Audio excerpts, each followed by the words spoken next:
Hello hi नमस्ते आदाब सत श्री अकाल, की हाल चाल, कैसे हैं आप लोग। मैं कुलदीप भंडारी स्वागत करता हूं आपका Vedantu's class 9th and 10th channel पे। एंड आज के इस सेशन में यार हम लोग कोऑर्डिनेट ज्योमेट्री के 5 ऐसे सवाल करने वाले हैं जो आप लोगों के मिड टर्म्स एग्जाम में आ सकते हैं, यानी कि आपके हाफ ईयरली एग्जाम्स में आ सकते हैं। एंड यार उसके अलावा मैं इस सेशन में आप लोगों को कुछ एक इंपॉर्टेंट इंफॉर्मेशन भी दूंगा, तो फटाफट से बढ़ते आगे। वीडियो को एंड तक जरूर देखना, सारे के सारे सवाल करने की कोशिश करना एंड चीजों को समझने की कोशिश करना कि क्यों ये सवाल जरूरी है आपके पास। ठीक है, तो सबसे पहला सवाल है आप लोगों के पास बेटा, find a relation between x and y such that the point x, y is equidistant from the point 7, 1 and 3, 5।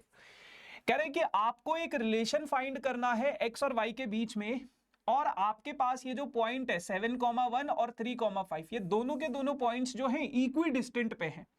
Equi distant का मतलब क्या होता है बेटा? इक्वी डिस्टेंट का मतलब होता है इक्वल डिस्टेंस। मान लो आपके पास एक पॉइंट है ये, मान लो आप लोगों के पास एक पॉइंट है ये A, जिसके कोऑर्डिनेट्स आपको दिए गए हैं बेटा 7, 1। ठीक है, दूसरा कोऑर्डिनेट है बेटा आपके पास क्या B, जिसके कोऑर्डिनेट्स आपको दिए गए हैं 3, 5। अब इन दोनों से इक्वल डिस्टेंस पे कोई पॉइंट है P, इन दोनों से इक्वल डिस्टेंस पे कोई पॉइंट है P जिसके कोऑर्डिनेट्स हैं x, y, है ना। तो दोनों के दोनों इक्वल डिस्टेंस पे है, तो आप लोगों के पास क्या हो जाएगा? PA is equals to PB हो जाएगा, PA is equals to PB हो जाएगा। अब अगर PA और PB आपस में इक्वल है तो आप लोगों को पता है बेटा PA स्क्वायर और PB स्क्वायर भी आपस में बराबर होगा, है ना। इक्वल डिस्टेंस का मतलब यही होता है, और अगर मैं स्क्वायर कर दूंगा तो ये भी इक्वल हो जाएगा। स्क्वायरिंग क्यों करिए? स्क्वायरिंग इसलिए करी गई है क्योंकि आपको पता है यार, जब मैं section formula distance formula use करूंगा तो डिस्टेंस कैसे निकालूंगा? 7 माइनस एक्स का whole square plus 1 minus Y का whole square, is equals to 3 minus X का whole square under root of 3 minus X का whole square plus 5 minus Y का whole square, है ना। और अगर हमारे पास यहाँ पे स्क्वायर है, तो मैं इस अंडर रूट जैसी भयानक सी दिखने वाली टर्म को क्या कर सकता हूँ? कैंसिल आउट कर सकता हूँ। तो इसलिए बेटा यहाँ पे स्क्वायर रूट किया जाता है, ठीक है ना। अच्छा, अब उसके बाद अगर मैं यहां पे देखूंगा तो ये आपके पास बच जाएगा 7 माइनस एक्स का whole square plus 1 minus Y का whole square is equals to 3 minus X का whole square plus 5 minus Y का होल स्क्वायर है ये 5 माइनस वाई का होल स्क्वायर है। ठीक है जी, चलो अब अगर मैं इसको देखूंगा तो यहां पे हो जाएगा 49 plus x square minus 7 two 14 x plus 1 का स्क्वायर 1 हो जाएगा plus y square minus 2y is equals to 3 का स्क्वायर 9 हो जाएगा, x का स्क्वायर x स्क्वायर हो जाएगा और माइनस 3 टू 6x हो जाएगा plus 25 plus y square minus 5 two 10y। ठीक है जी, चलो x स्क्वायर से x स्क्वायर कैंसिल हो गया, y स्क्वायर से y स्क्वायर कैंसिल हो गया, तो 49 plus 150 as it is minus 50 minus 14x minus 2y is equals to 9 plus 25, 9 plus 25 कितना हो जाएगा? 34 हो जाएगा माइनस 6x माइनस 10y। तो अगर मैं सब कुछ इधर उधर शिफ्ट कर दूं, या एक काम करते हैं x और y को उधर शिफ्ट करते हैं और 34 को इधर शिफ्ट कर लेते हैं, तो 34 आ गया इधर बेटा, ये इधर था माइनस 6x, 14x इधर आके पॉजिटिव हो जाएगा, इधर था माइनस 10y, 2y इधर आके पॉजिटिव हो जाएगा। तो इन दोनों को सॉल्व करोगे तो भैया मेरे हिसाब से तो 16 बचता है, ये हो जाएगा 8x माइनस 8y। ठीक है, अब अगर मैं 8 दोनों से कॉमन ले लूंगा बेटा तो ये बचेगा x माइनस वाई, काट दो, काटने में तो एक्सपर्ट हो, x minus y is equals to 2। तो x और y के बीच में क्या रिलेशन है आप लोगों ने बता दिया इस तरह से। ठीक है जी, चलो show that the points A, B और C, show that the points A, B and C are the vertices of isosceles right angle triangle. Calculate its area. कह रहे कि ये जो तीन है ये आपके पास एक आइसोसेलेस राइट एंगल ट्राइंगल के वर्टिसेस है, ये आपको प्रूव करना है, ये आपको शो करना है। मान लो ये A है, ये मान लो B है और ये मान लो C है। तो आप एक काम करो, आप ना ऐसे स्टार्ट करो। ए के कोऑर्डिनेट्स आपने लिखे -5, 6, बी के कोऑर्डिनेट्स आपने लिखे क्या? 3,0 और सी के कोऑर्डिनेट्स आपने क्या लिखा है, सी के कोऑर्डिनेट्स आपने क्या लिखे 9,8। तो कभी भी बेटा अगर ऐसा सवाल आएगा तो आपको क्या करना है, सबसे पहले आपको ए बी का डिस्टेंस निकाल लेना है।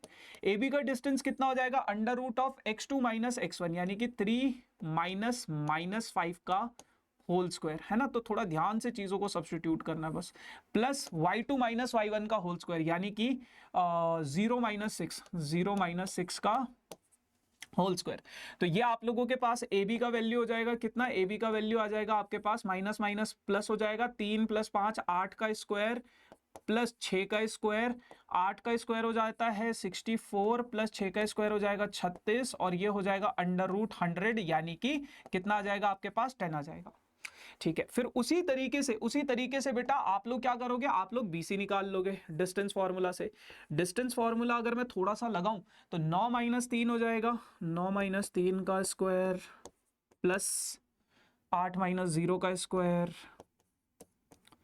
देखो इस चैप्टर में कुछ नहीं है यार, बस कैलकुलेशन है। कैलकुलेशन अगर अच्छी है तो फिर ये भी कितना आ जाएगा, 6 स्क्वायर 8 स्क्वायर वही सेम चीज 10 आ जाएगा।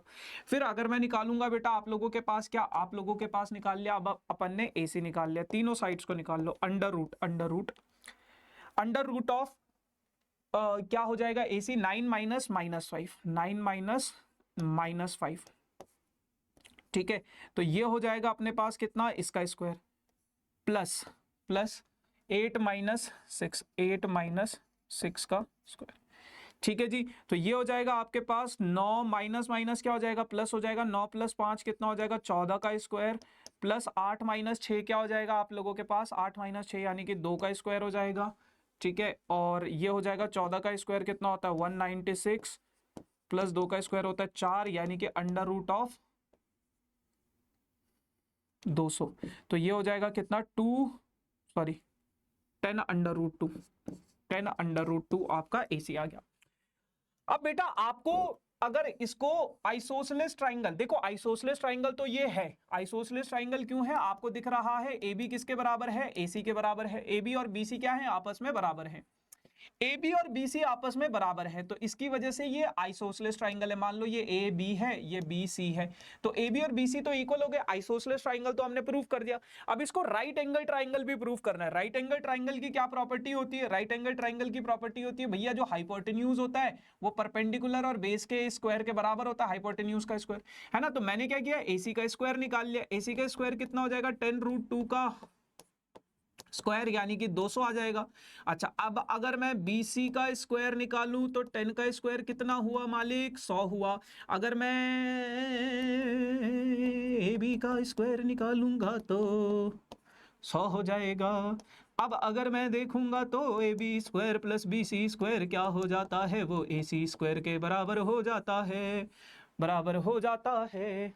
ठीक है जी, चलो आगे बढ़ते हैं। If the coordinates of point A and B are this and this respectively, कह रहे हैं कि आपके पास अगर दो पॉइंट्स है आपके पास, एक पॉइंट है A -2, -2 और दूसरा पॉइंट है बेटा आपके पास B, वो हो जाएगा आपके पास 2, -4। Find the coordinates of the point P such that AP जो है 3/7 ऑफ AB है। A और B के कोऑर्डिनेट्स दे रखे हैं, कह रहे हैं कि आपके पास भैया एक लाइन है AB, बहुत बेहतरीन लाइन है ये A और B, बीच में कोई पॉइंट है मालिक P, और आपको बोला गया है कि AP जो है वो 3/7 ऑफ AB हो जाएगा। अब पुत्र अगर मैं इस AB को नीचे भेज दूं, इधर भेज दूं, अगर मैं इस AB को ससुरे को इधर भेज दें तो ये 3/7 हो जाएगा। AP का वैल्यू कितना आ जाएगा मालिक, AP का वैल्यू आ जाएगा 3x और AB का वैल्यू कितना आ जाएगा, AB का वैल्यू आ जाएगा 7x। तो AP आपके पास है बेटा 3x और AB पूरा का पूरा कितना है 7x। तो PB जो बचा हुआ है कितना हो जाएगा 4x हो जाएगा ना। x से x काट दिया तो हमें रेशो पता चल गया 3:4 है। आ जाओ भैया, अब देखो मालिक P के कोऑर्डिनेट्स निकालने। A के कोऑर्डिनेट्स आपको गिवन है -2, -2, भाई यही है ना, ये -2, ठीक है भाई, कह रहे हो तो यही होगा। आ जाओ, तो अगर मैं बात करूं अपने P के कोऑर्डिनेट्स की, P के कोऑर्डिनेट्स हैं x, y, ठीक है। x का जो वैल्यू होगा बेटा 3 × 2, ऐसे ही करते हैं ना, 3 × 2 प्लस 4 × -2, 4 × -2 डिवाइडेड बाई 3 + 4, 3 + 4। तो ये हो जाएगा x का वैल्यू हो जाएगा 6 - 8 डिवाइडेड बाई 7, यानी कि x का वैल्यू आ जाएगा आपके पास -2/7। तो x का कोऑर्डिनेट निकाल लिया आपने। उसी प्रकार से प्रभु y का कोऑर्डिनेट भी निकाल लो। y का कोऑर्डिनेट कैसे निकालोगे? 3 × -4, 3 × -4 प्लस 4 × -2, 4 × -2 डिवाइडेड बाई 3 + 4। तो ये हो जाएगा आपके पास -12 - 8 डिवाइडेड बाई 7, यानी कि -20/7 हो जाएगा। तो इस प्रकार से आप इनके क्या निकाल सकते हो? x और y के कोऑर्डिनेट्स निकाल सकते हो। भाई कैलकुलेशन देख लेना यार, अगर गलती वलती हुई हो तो माफ़ करना बाबू, ठीक है, और गलती नहीं हुई हो तो फिर तो क्या ही माफ़ करोगे तुम, ठीक है। आ जाओ अगले सवाल पे बढ़ते हैं। देखो अगला सवाल कहता है आपके पास, find the ratio in which the point m divide the line segment joining the point a and b, also find the value of m। देखो कह रहे क्या, आपके पास एक लाइन सेगमेंट है बेटा जो कि a पॉइंट और b पॉइंट से बनी है। a के कोऑर्डिनेट्स आपको दिए गए हैं मालिक -4,3, b के कोऑर्डिनेट्स आपको दिए गए हैं प्रभु 2,8 दिए गए हैं, ठीक है। अच्छा यहां पे बीच में कहीं पे कोई पॉइंट है भैया P, ठीक है। आपको ये निकालना है कि इनका रेशो, ये जो पॉइंट P है इसके कोऑर्डिनेट भी दिए गए हैं मालिक आपको m,6, ये किस रेशो में इसको डिवाइड कर रहा है। तो कभी भी अगर रेशो निकालना है तो k/1 मानेंगे। k/1 में क्या कर रहा है, ये इसको डिवाइड कर रहे हैं। अब देखो जो कोऑर्डिनेट आपको, जो तीनों कोऑर्डिनेट्स आपको गिवन है, कौन सा है? y वाला। तो अब हम उसी पे खेलेंगे बस। तो ये जो y कोऑर्डिनेट होता है बेटा, ये किसके बराबर होगा? k × 2, यानी कि 2k, प्लस 1 × 3, यानी कि डिवाइडेड बाई k + 1। k + 1 इधर आएगा तो 6 × k + 1 हो जाएगा, इज इक्वल्स टू 2k + 3 हो जाएगा, है ना। तो ये हो जाएगा 6 × k, 6k + 6 is equals to 2k + 3 हो जाएगा। अच्छा उसके बाद अगर मैं 2k को इधर भेजूंगा तो 6k - 2k 4k हो जाएगा, 6 - 3 -3 हो जाएगा। k कभी भी नेगेटिव नहीं आ सकता भैया।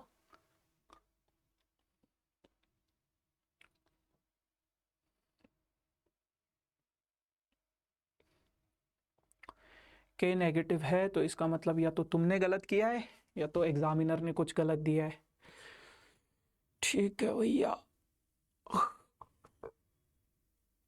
2,8, 3 क्यों लिखा है पे मैंने?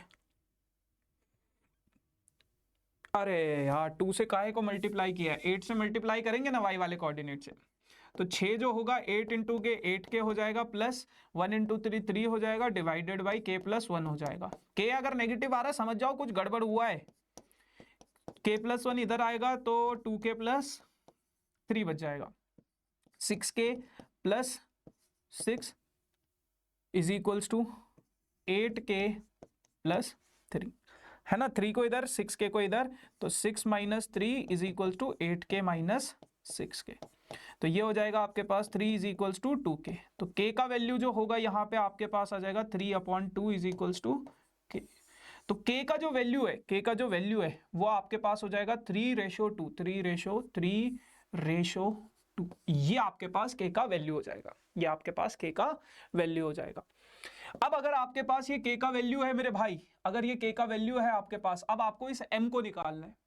m को आप कैसे निकालोगे? m का वैल्यू जो होगा वो हो जाएगा आपके पास 3 × 2 6 हो जाएगा, प्लस 2 × -4 2 × -4 ये हो जाएगा आपके पास -8 हो जाएगा, डिवाइडेड बाई रेशो, मतलब x वाला कोऑर्डिनेट क्या होगा, है ना। इसी तरीके से तो निकालते हैं ना, 2 × -4 3 × 2 6 हो जाएगा, 2 × -4 -8 हो जाएगा, डिवाइडेड बाई 3 + 2 हो जाएगा, 3 + 2 तो 5 होता है। तो यह आया भैया कितना? -2/5। तो m वाला कोऑर्डिनेट भी आप इस प्रकार से निकाल लोगे, ठीक है बाबू। चलो अब एक और सवाल है ये आप लोगों के पास, है ना, और ये बहुत प्यारा सा सवाल है। कहता है 3 consecutive vertices of a parallelogram. बहुत इंपॉर्टेंट सवाल है, बहुत ही प्यारा सा सवाल है। कह रहा है कि किसी पैरेललोग्राम के 3 कॉन्जिक्यूटिव वर्टिसेस हैं, किसी भी पैरेललोग्राम के 3 कॉन्जिक्यूटिव वर्टिसेस हैं। ये 3 वर्टिसेस हैं भैया किसी भी पैरेललोग्राम के, ये A है, ये B है, ये C है और ये D है। तो ये आपके पास एक पैरेललोग्राम है जिसके 3 वर्टिसेस आपको दिए गए हैं। ए दे रखा है आपको 1,-2, बी दे रखा है आपको 3,6 और सी दे रखा है आपको 5,10। आपको डी के कोऑर्डिनेट्स निकालने। डी के कोऑर्डिनेट्स मैंने मान लिए x, y मान लिए। देखो, या तो आप वर्टिसेस को एंटी क्लॉकवाइज डायरेक्शन में लो या तो क्लॉकवाइज डायरेक्शन में लो, वो आपकी मर्जी है, बट ऐसे नहीं कि ए इधर, बी इधर, सी इधर, डी इधर, ऐसा नहीं चलेगा। ठीक है जी, चल। अब आप लोगों के पास क्या है, अब आप लोगों के पास क्या है, अब आप लोगों के पास क्या है कि ये एक लाइन है, ये दूसरी लाइन है, ये बीच में कोई पॉइंट है ओ, इसके कोऑर्डिनेट्स मैंने मान लिए अल्फा कॉमा बीटा मान लिए। अब आपको पता है ओ क्या होता है, मतलब पैरेललोग्राम के डायगोनल्स क्या करते हैं, आपस में एक दूसरे को बाइसेक्ट करते हैं इक्वल पार्ट्स में, तो रेशो क्या हो जाएगा 1:1। उसी प्रकार से ये दोनों भी आपस में एक दूसरे को बाइसेक्ट करेंगे तो रेशो क्या हो जाएगा 1:1 हो जाएगा।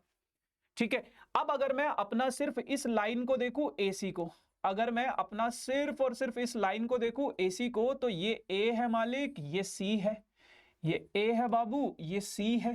ठीक है, A के कोऑर्डिनेट्स आपके पास हो जाएंगे 1,-2 और C के कोऑर्डिनेट्स आपके पास हो जाएंगे 5,10, है ना। तो बीच में कोई पॉइंट है O। अच्छा, उसके बाद ये हो जाएगा 1:1, ये हो जाएगा 1:1। तो अगर मैं इसको देखूं, अगर मैं इसको देखूं और O के कोऑर्डिनेट्स हमारे पास क्या है, alpha comma beta, alpha comma beta. तो अल्फा कॉमा बीटा आप कैसे निकालोगे इनके कोऑर्डिनेट्स को, अल्फा का जो वैल्यू होगा, अल्फा का जो वैल्यू होगा 1 × 5 क्या हो जाएगा, 5 हो जाएगा, प्लस 1 × 1 कितना हो जाएगा 1 हो जाएगा, डिवाइडेड बाई 1 + 1 कितना हो जाएगा 2। तो अल्फा जो हो जाएगा 6/2 यानी कि 3 आ जाएगा, है ना, निकाल लिया आपने अल्फा। ठीक है, उसी प्रकार से बाबू बीटा का कोऑर्डिनेट निकाल लो। आप मिड पॉइंट फॉर्मूला भी लगा सकते हो, -2 + 10 डिवाइडेड बाई 2, तो ये हो जाएगा 8/2 यानी कि 4 हो जाएगा, है ना। मिड पॉइंट फॉर्मूला भी लगा लो, section formula, mid point formula एक ही है वैसे भी। ठीक है बच्चों, चलो अल्फा के कोऑर्डिनेट्स आ गए। अब बेटा आप क्या करोगे, अब आप ऊपर वाले का नाम लेके दूसरे वाले उसको देखोगे, BD को देखोगे। BD को अगर मैं थोड़ा सा नजरें घुमा के देखूं, आंख ऐसी लड़ी दर्द ऐसा उठा, मजा गया मेरे रश के कमर तूने पहली नजर। ओ, ये क्या है अल्फा कॉमा बीटा, ये क्या है बाबू अल्फा कॉमा बीटा। अब ये आपके पास 1:1 हो जाएगा, ये 1 है, ये भी 1 है ना। अल्फा के कोऑर्डिनेट्स आपको पता है कितना है 3, बीटा का कोऑर्डिनेट आपको पता है कितना है 4। अब बेटा आपको ये कोऑर्डिनेट्स पता है, ये पड़ोस वाले भैया को निकालना है, तो कैसे निकालोगे, देखो 3 जो होगा वो किसके बराबर होगा 1 × x, x + 1 × 3 कितना हो जाएगा 3 डिवाइडेड बाई 1 + 1 2, 3 दूनी 6 हो जाएगा, 3 इधर आएगा माइनस हो जाएगा x, तो x का वैल्यू हो जाएगा 3, तो x का वैल्यू आ गया आपके पास 3। y 4 = 6 + y divided by 2, section formula लगा के इसको इधर, है ना, ये हो जाएगा 8, 6 इधर आएगा माइनस हो जाएगा, तो y का वैल्यू हो जाएगा 2। तो इस प्रकार से आप अपने x और y के कोऑर्डिनेट्स को निकाल सकते हो, और बहुत प्यारा सवाल है ये। ठीक है, बहुत प्यारा सवाल है, आता है आपके पास ये। अब एक आखिरी सवाल है जिसका आंसर आपको मुझे कमेंट सेक्शन में बताना है। कह रहा है the coordinates of point P dividing the line segment joining the point A and B इन 2:1। मान लो आपके पास ये एक पॉइंट है A और ये एक पॉइंट है B। A पॉइंट के कोऑर्डिनेट्स क्या है 1,3, B के कोऑर्डिनेट्स क्या है भैया, B के कोऑर्डिनेट्स क्या है 4,6, और आपको P के कोऑर्डिनेट्स निकालने हैं अगर ये इस लाइन को 2:1 में डिवाइड कर रहा है। कमेंट सेक्शन में इसका आंसर जरूर बताना। एंड उससे पहले, खत्म करने से पहले, मैं आप लोगों को एक बहुत ही इंपॉर्टेंट जानकारी देना चाहता हूं। देखो यार, इस वीडियो के डिस्क्रिप्शन में आपको 2 लिंक्स नजर आ रहे होंगे, एक तो आकार का लिंक नजर आ रहा होगा और एक आपको प्रो कोर्सेज का लिंक नजर आ रहा होगा, है ना। तो ये दोनों के दोनों वेदांतों के कोर्सेज है बेटा, जिनका इंडिपेंडेंस डे सेल चल रहा है ना। जैसे कपड़ों का सेल होता है, सारी चीजों का सेल होता है ना, Amazon पे सेल होता है, तो हम भी अपने सभी प्राइसेस पे जितना डिस्काउंट आप लोगों को दे सकते हैं उतना डिस्काउंट हमने दिया है। और आकार बैच का प्राइस भी रिड्यूस होके 999 हो चुका है, यानी कि 999 रुपए, यानी कि 1000 रुपए में आप इस बैच में आ सकते हो। एंड इस बैच में आके आप लोग हमसे पढ़ सकते हो, जिसमें मैं मैथमेटिक्स पढ़ा रहा हूँ, अभिषेक सर फिजिक्स पढ़ा रहे हैं, निकिता मैम केमिस्ट्री, खुशबू मैम बायोलॉजी और सुरभि मैम आपको एसएसटी पढ़ा रही हैं इस पर्टिकुलर बैच में। तो बहुत ही प्यारा बैच है, जिस बैच में मतलब आपके सारे डाउट्स क्लियर होंगे, सारी की सारी चीज़ें आप लोगों का, और डाउट्स भी क्लियर होंगे, और आप लोगों को असाइनमेंट्स मिलेगा, आप लोगों के टाइम टाइम पे टेस्ट हो रहे हैं, वो सारी की सारी चीज़ें आपको यहाँ पे मिलेगी।